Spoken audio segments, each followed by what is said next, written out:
Okay, so talk to me about the differences between constructing a storyline for a game versus doing it for the movie. I mean, is there still the three-act process that you have to go through, or As a writer, writing a game and writing a movie, I really approach it in a totally different way. A movie story is, it's a story that's meant to be watched. For a game, the story really begins with the gameplay, with thinking, what's the player going to do? What actions can he perform? What kind of obstacles is he going to face? And realizing that this is a story that's going to be experienced, actively with the controller in the hands.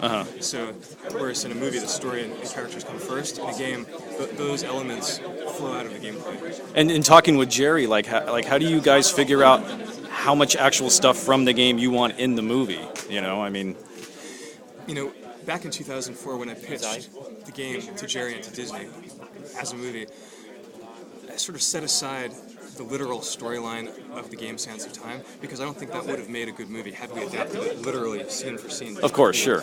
Yeah, so the story that I pitched, and of which I wrote the first few drafts, and which you now see on the screen, is actually a somewhat different story, but I hope it's one that game fans will enjoy, that will remind them of the experience of playing Sands of Time in a good way. There's a lot of things from actually some of the other games too, and I even noticed one thing with a trap door that he almost falls down towards the end. I mean, are there a lot of little things like that fans of the series are going to notice? Absolutely. The movie is mostly based on the Sands of Time, but we drew on all of the games in terms of the physical action, the production design, and so forth.